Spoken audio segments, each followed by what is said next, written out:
माझ्यासोबत शिवसेना नेते अंबादास दानवे सर आहेत। सर, आज तुम्ही उद्धव साहेबांसोबत काळाराम मंदिरात दर्शनासाठी आला होतात, काय भावना आहेत आणि काय साकडं घातलं?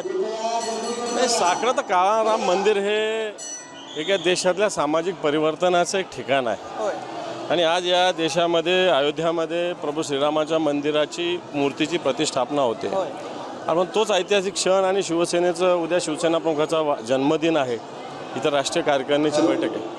फक्त जे सामाजिक परिवर्तन होत असताना या महाराष्ट्रामध्ये ज्या पद्धतीनं आत्ताच्या घडीला गढूळ वातावरण झालेलं आहे, ज्या पद्धतीनं महाराष्ट्राचे राजकारण ज्या पद्धतीनं गद्दारीनं भरलेलं आहे, आणि मग प्रभू श्रीरामाला हेच सांगणं झालं की येणाऱ्या काळामध्ये खऱ्या अर्थानं एक वचनाचं उद्धवजींच्या नेतृत्वाखाली पुन्हा एकदा महाराष्ट्रात एक सरकार आलं पाहिजे, हे साकडं खऱ्या अर्थानं आम्ही घातलेलं आहे। तुम्हाला काळाराम पावणार नाही असं भाजप नेते म्हणतात।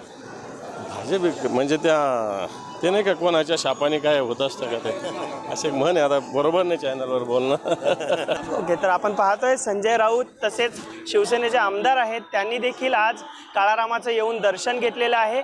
उद्या देखील उद्धव ठाकरे हे नाशिक दौऱ्यावर आहेत, यावेळेला संमेलन पार पडेल, मेळावे पार पडतील आणि एक कार्यकारिणीची बैठक देखील पार पडणार आहे।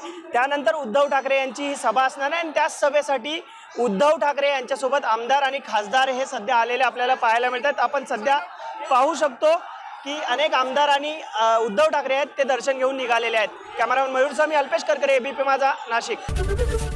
एबीपी माझा, उघडा डोळे बघा नीट।